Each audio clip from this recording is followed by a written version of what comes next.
Numbers company के जो आए हैं वहां पर हमने देखा है परफॉर्मेंस ठीक है। मैं फटाफट से नंबर्स आपके लिए पढ़ देती हूँ जो कंपनी ने इस पर्टिकुलर क्वार्टर में किया है डिलीवर। रेवेन्यू में करीब 5% का इजाफा, प्रॉफिटेबिलिटी थोड़ा सा नरम पड़ती हुई दिखाई दी है। अगर आप एबिटा लेवल पर देखेंगे कंपनी ने क्या दिखाया है तो इधर इस बारी लेकर आइएगा वो पूरा डिटेल प्लीज। एबिटा में करीब 11% की गिरावट और मार्जिन्स थोड़े से कॉन्ट्रैक्ट होते हुए कंपनी की तरफ से। ये है कैस्ट्रॉल के नंबर्स जो हमारी सरसरी नजर पड़ी है। अब ऐसे में यहाँ से क्या फिलहाल आगे आउटलुक बनता हुआ दिखाई दे रहा है वो समझना जरूरी है। हमारे साथ कंपनी के एमडी सीईओ जुड़ रहे हैं सांगवान साहब। सांगवान जी स्वागत है आपका। इन नंबर्स में थोड़ा सा दबाव नहीं कहूंगी लेकिन थोड़ा सा लैक लस्टर नंबर्स हैं, तो ये क्या एक रिफ्लेक्शन है ओवरऑल कंज्यूमर डिमांड का या फिर जो पिछले कुछ टाइम से हमने बातचीत की थी ये आइस टू ईवी का ट्रांजिशन का कुछ इम्पैक्ट आने लगा है? तो नमस्कार हर्षिता जी। सबसे पहले तो मैं ये कहूँगा कि धन्यवाद आपने चैनल पे बुलाने के लिए। नंबर्स में जैसा कि कहा कि आपने कि कंज्यूमर डिमांड में थोड़ी सॉफ्टनेस दिखी हमें क्वार्टर की शुरुआत में, जो अब फेब मार्च में अच्छा मोमेंटम दिख रहा है। तो टोटल रेवेन्यू आप 2% है। एक मैं आपसे गुजारिश करूंगा कि जरा पैट का नंबर आप चेक कर लीजिए, क्योंकि पैट हमारा पिछले साल फर्स्ट क्वार्टर के मुकाबले 7% ज्यादा है, कम नहीं है। तो कहीं वो कोई कंपैरिजन में कुछ फर्क दिखा होगा। पर जहां तक ईवीज का सवाल है उसका इम्पैक्ट कोई नहीं है। इंडिया एक ऐसी मार्केट है जहां पे लुब्रिकेंट्स कैटेगरी काफी देर तक रोबस्ट रहेगी। और दूसरा जो कहूंगा कि जो सॉफ्टनेस दिखी थी वो थोड़ी बहुत एग्री सेक्टर में दिखी थी, टू व्हीलर्स में और पैसेंजर कार्स में अच्छा मोमेंटम है।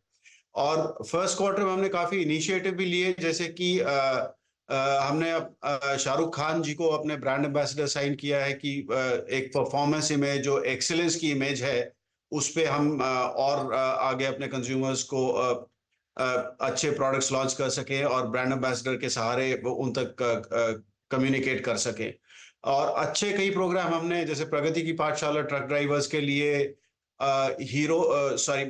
मुंबई इंडियंस के साथ टाई अप किया, केटीएम कप के साथ टाई अप किया। तो काफी ब्रांड में इन्वेस्टमेंट्स हमने फर्स्ट क्वार्टर में किए हैं। और जैसे रूरल एक्सपेंशन या आफ्टर मार्केट में जो वर्कशॉप एक्सपेंशन है उसमें भी काफी अच्छा काम रहा है फर्स्ट क्वार्टर में, जहां पर हमने रूरल में भी काउंटर ऐड किए हैं और वर्कशॉप्स के भी काउंटर ऐड किए हैं। तो ऐसा कोई वो नहीं है कि मुझे बहुत ज्यादा मंदी दिख रही है। तो मोमेंटम फरवरी मार्च के महीने से आना चालू हो गया है और काफी हम कॉन्फिडेंट हैं कि ये साल भी अच्छा रहेगा। Okay Sangwan ji, good morning. Crude prices इतने वॉलेटाइल हैं और आपका तो मेन इंग्रेडिएंट ही क्रूड है, तो उसको देखकर क्या व्यू बन रहा है? क्योंकि आई एम अज्यूमिंग कि थोड़ा सा आपके मार्जिन्स पर इम्पैक्ट आएगा। आई डोंट नो कितनी प्राइसिंग पावर इस समय आपके पास है। एक समय तो खैर कैस्ट्रॉल के पास काफ़ी प्राइसिंग पावर हुआ करती थी, तो इस पर अगर एक व्यू दे सकें तो। आपने सही कहा कि काफी वॉलेटाइल एनवायरनमेंट क्रूड के हिसाब से, जियोपॉलिटिकल एनवायरनमेंट भी काफी वॉलेटाइल है। और हमने फर्स्ट क्वार्टर में थोड़ा स्पेशली जैसे फरवरी मार्च में आया तो क्रूड में अपटिक भी दिखा।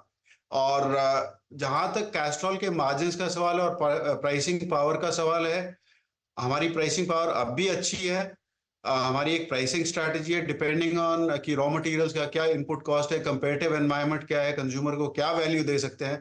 तो हम प्राइसिंग में भी इंटरवीन करते रहते हैं मार्जिन्स को मद्देनजर रखते हुए, चाहे वो प्राइस अप हो चाहे वो प्राइस डाउन हो। तो प्राइसिंग हम मैनेज कर सकते हैं, उसका हमें कोई इतना इशू नहीं है, क्योंकि हमारी जो ब्रांड इन्वेस्टमेंट है, जो एक धरोहर है कैस्ट्रॉल का, उसमें कोई चेंज नहीं है स्ट्रैटेजी में।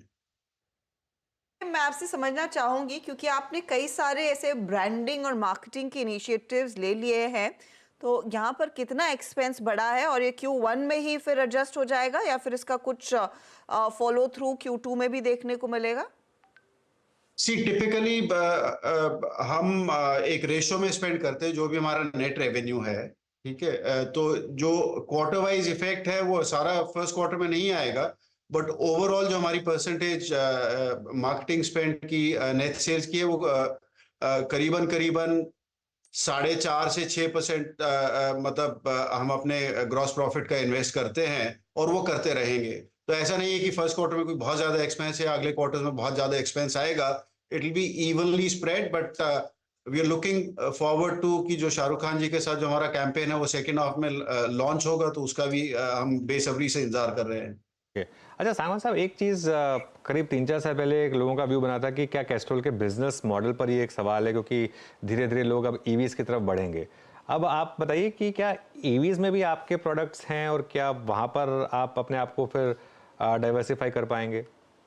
बिल्कुल, दो तरह से इस सवाल का जवाब दूंगा। पहली बात तो जहां तक ईवीज का बिजनेस पे इम्पैक्ट का सवाल है, इंडिया एक ऐसी मार्केट है जहां पे अगले 10-15 साल तक लुब्रिकेंट्स कैटेगरी में बढ़ोतरी होती रहेगी। हमारे हमारे प्रोजेक्शन है, और बाकी जो हमारे इंडस्ट्री में बाकी प्लेयर्स हैं उनके भी यही प्रोजेक्शन है। तो काफी नए नए लोग भी लुब्रिकेंट इंडस्ट्री में एंटर कर रहे हैं, ये तो पहला है। दूसरा, हमारी एक ब्रांड है कैस्ट्रॉल ऑन, जो हम 2 साल पहले लॉन्च कर चुके हैं इंडिया में भी।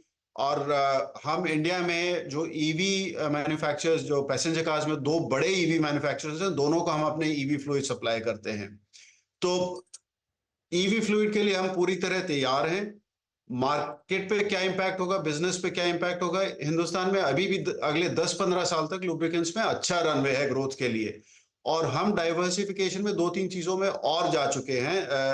छोटे छोटे कदम हैं, बट ये बिजनेस स्केल अप करेंगे। ऑटो केयर हमने लास्ट ईयर लॉन्च किया था, उसका अच्छा हमें रिजल्ट मिल रहा है। और ग्लोबल तरीके पे कैस्ट्रॉल डाइवर्सिफिकेशन, एक डेटा सेंटर थर्मल मैनेजमेंट में भी, थर्मल फ्लूइड्स में भी काफी काम कर रही है। चलिए, बहुत बहुत शुक्रिया सांगवान साहब हमारे साथ जुड़ने के लिए, और आपको all the best for the next few quarters. Thank you Anand ji, thank you Harshit.